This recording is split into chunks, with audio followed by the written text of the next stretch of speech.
fighting your enemies before joining in a sumptuous feast repeated day after day until the end of time. Sounds pretty perfect for a Viking afterlife. But was that actually the way most Vikings viewed the afterlife? Did they think they'd go to Valhalla no matter what, or were there other options for those who didn't live up to the Viking ideas? The monotheistic concept of the afterlife, of heaven and hell, has come from the Christian tradition, and would have been a core belief for some of the later Christian Vikings. But earlier Norse paganism would have had a completely different set of beliefs. As always, a warning that whatever we talk about in this video would not have been true throughout the entire Viking world or the whole Viking era. When we talk about Vikings, that encompasses a wide variety of customs, beliefs and traditions that changed according to where they lived, what time they were in, and even which town they grew up in. The other thing to bear in mind is that without speaking directly to a Viking, we can't know exactly what they believed. When we look at things like burial rites and grave goods, we can make educated guesses according to what else we know, but we can't say that for certain. Anyway, welcome to the Viking Vault. Birka Warrior. One of the clearest examples of us making assumptions about what people believed is the Birka Warrior. Buried in 10th century Sweden with incredibly lavish grave goods, the archaeologists thought that the interred skeleton had to be male because he'd been buried with multiple weapons and shields. The thought at the time was that Vikings buried items with their dead that they could take with them to the afterlife, and so the warrior-like trappings of a sword and axe seemed to indicate that this was a man who'd need his weapons with him after death. However, more recent investigations actually show that the skeleton belonged to a woman, and so archaeologists had to reassess their assumptions and what that meant about what the Vikings believed about the afterlife. So relying on archaeological evidence to tell us what Vikings thought about what happened to you after death is a tricky subject, and it's better to stay skeptical and open-minded. Death rituals. As we've talked about before on this channel, Vikings didn't have a literary tradition and didn't write down what they did and thought about funerals. We can piece together some of their traditions, but as we just mentioned, it's not an exact science. What we do know is that most Vikings made their way to the afterlife in one of two ways: cremation or burial. Once the Vikings started to adopt Christianity, they tended to go for burials, but the early pagan Vikings generally chose to cremate their dead. According to their beliefs, the act of burning the bodies would help the spirit move to the afterlife. Burial locations varied widely too. Women and children often ended up in shallow graves, while high-status individuals could have their very own burial mounds. Vikings also didn't balk at mass graves, as shown in Repton. Boats. As in life, so in death. Vikings valued their boats above almost all else. They lived, raided, traded, and relied on their vessels in life, and so it makes sense to use boats as a way to get to the afterlife. This is clear in the number of boat burials that archaeologists have found, as well as the fact that some grave mounds were built to resemble boats and had stones laid around the perimeter to make it obvious what it was supposed to be. Getting to the afterlife was seen as a journey that you needed all your stuff to navigate, which explains the incredibly lavish boat burials for chieftains and other high-ranking members of society. One of the fanciest boat burials is the Oseberg ship, a boat burial for 2 women with a 70-foot boat that contained the skeletons of 2 women and a whole wealth of riches, including a cart, multiple beds, and wooden chests with jewelry and more. The soul.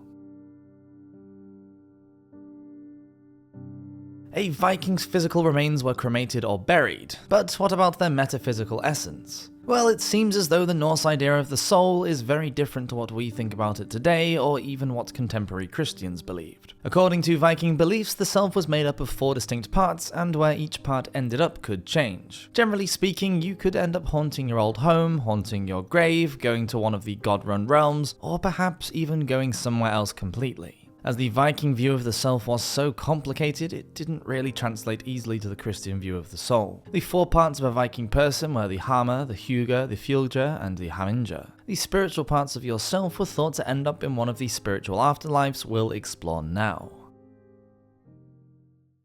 Hell. According to the Edda written by Snorri Sturluson, the place that most souls end up for their afterlife is an underground realm called Hell that's ruled by Loki's daughter, also conveniently called Hel. It's not hell as we understand it today, a place of fiery damnation and eternal torture, or even a dark and unpleasant place. In a poem called Baldur's Drama, Hell is described as having a golden hall complete with a lavish feasting table. Valhalla. Although Hell wasn't the pit of torment that we'd imagine, it couldn't measure up to Valhalla. Valhalla was the legendary afterlife where certain Vikings would go after they died and spend their days feasting and fighting in preparation for Ragnarok. Apparently located somewhere in the sky above Midgard, Valhalla was described as a hall made of spears and shields. The only women in Valhalla were the Valkyries, who collected slain warriors from the battlefield and brought them to the hall where they could drink mead. Dying in battle was a pretty surefire way of getting to Valhalla, but it doesn't seem like it was the only way. Some sagas tell of warriors who pretended they died in battle by cutting themselves with their spears to avoid going to hell, while Ragnar Lothbrok says in the Krakomal that he'll soon be in Valhalla despite dying in a pit of snakes. Fólkvangr.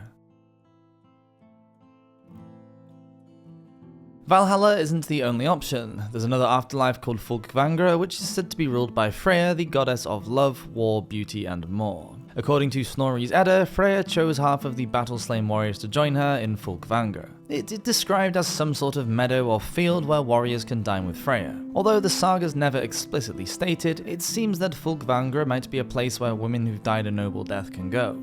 As Freyja is also associated with war, it would make sense that this field of the host or people field could be a counterpart of Odin's army in Valhalla. Egil's saga also seems to support this theory. When Egil refuses to eat, his daughter Thorgerd also swears off any sort of sustenance, quote, until I join Freyja. By doing the noble thing and joining her father in a noble death, this would mean that Thorgerd deserved to go to Fólkvangr. The other theory about Fólkvangr is that Freyja is essentially a Valkyrie and chooses some of the fallen warriors to come to her hall. Although why Valhalla and Fólkvangr both exist in Norse mythology is unknown. Ghosts.